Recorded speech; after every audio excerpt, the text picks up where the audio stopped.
in the surah called Anfal, the 24th ayah. He said, A'udhu billahi samil alim min ash-shaytan ar-rajim. Ya ayyuha alladhina amanu istajibu lillahi wa lirrasul sallallahu alayhi wa sallam. Idha da'akum lima yuhyikum wa'alamu anna Allah yahulu bayna al-mar'i wal qalbihi wa annahu ilayhi tuhsharun. Wattaqu fitnatan la tusibanna alladhina zalamu minkum khassa wa'alamu anna Allah shadidul iqab. In this ayah, Allah subhanahu wa ta'ala said to us, O you who believe, respond, give your response, your obedience to Allah and His Messenger sallallahu alaihi wasallam when He calls you to that which gives you life. And know that Allah comes between a man and his heart.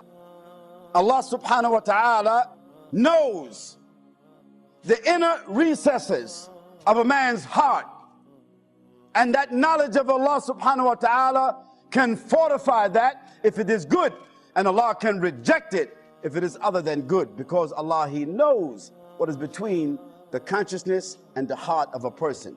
Allah, He knows. Then He says to us after that ayah, and to fear fitna, that is disturbance or corruption or social upheaval. Fear the fitna, the corruption, the social upheavals that does not only affect those of you that do the evil in particular. This is a very special ayah, a very special sociological meaning here. You see, we Muslims, we think that as long as we are on the boat called Islam, we safe. Even though we are on the ocean of kufr, we think we're safe. We think that as long as we're on the boat called Islam, we're safe. Even if the captain of the boat is a kafir, we think we're safe. We think that we're safe if we're on the boat of Islam, even though maybe the captain himself is a munafiq. He already been paid to take us another direction. He's a Muslim, but a munafiq, a criminal. He's been paid by kafirs or others to take us another direction. But we think because we're on the boat of Islam, we think we're safe. No.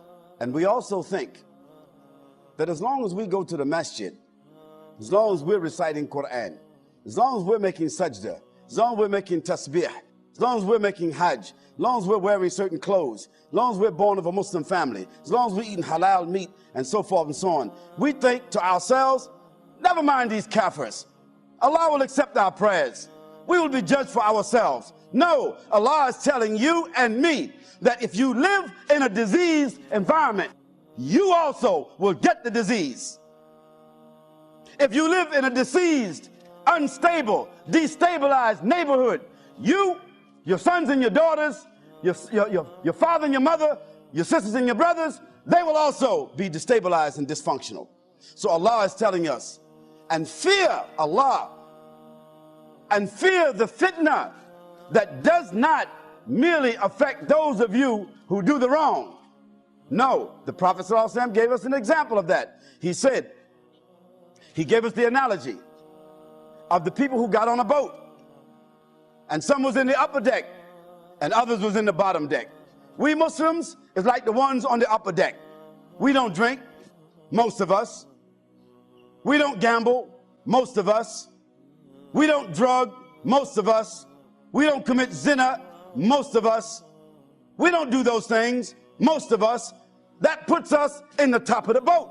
That puts us in the top of the society because we are sober. We are conscious. We are guided. We are aware. We are disciplined. We are Muslims, mashallah, in the top of the boat. But there is some others in the bottom of the boat. They're drinking, they're drugging, they're lying, stealing, committing fornication and other major crimes. And among those is kafirs and Muslims who are criminals, who's in the bottom of the boat with the kafirs. And we think because we're in the top of the boat, a boat called Islam, we think we're safe. No, the Prophet ﷺ said that if the people on the bottom of the boat, they drill a hole in the bottom of the boat because they're jealous. They drill a hole in the bottom of the boat because they want to get their own water. They don't want to be coming up to the top to be getting nothing from you, even though they know what you got up on top. They don't want to do that. So they say, you stay on the top, we on the bottom, that's our part of the boat. We're going to drill a hole, get our own water, do what we want to do. That's the society. We're on the boat, called the society. We're on the top deck, called Islam. The Prophet ﷺ said, if the people in the top of the boat allow the people in the bottom of the boat to drill that hole in the bottom of the boat, what's going to happen to them? The whole boat will sink and everybody will drown. So this is where Amr bil Ma'ruf wa Nahy al Munkar, it comes in. That we have to stop the people on the bottom of the boat from doing that action, because just because those of us who fear Allah, we think we won't be affected, we will be affected. So Allah subhanahu wa ta'ala said, Istajibu lillah wa lir Rasul sallallahu alayhi wa sallam. Respond to Allah when He calls you, and His Messenger sallallahu alayhi wa sallam, when He calls you to that which will give you life. What does it mean, give you life? Doesn't mean give you physical life, you're already living. But it means bring dignity into your life. Bring honor into your life. Bring empowerment into your life. Bring functional stability into your life. Bring distinction into your life. This is what Allah is telling us, that by responding to Allah and His Messenger, that response will bring you a new sense of life.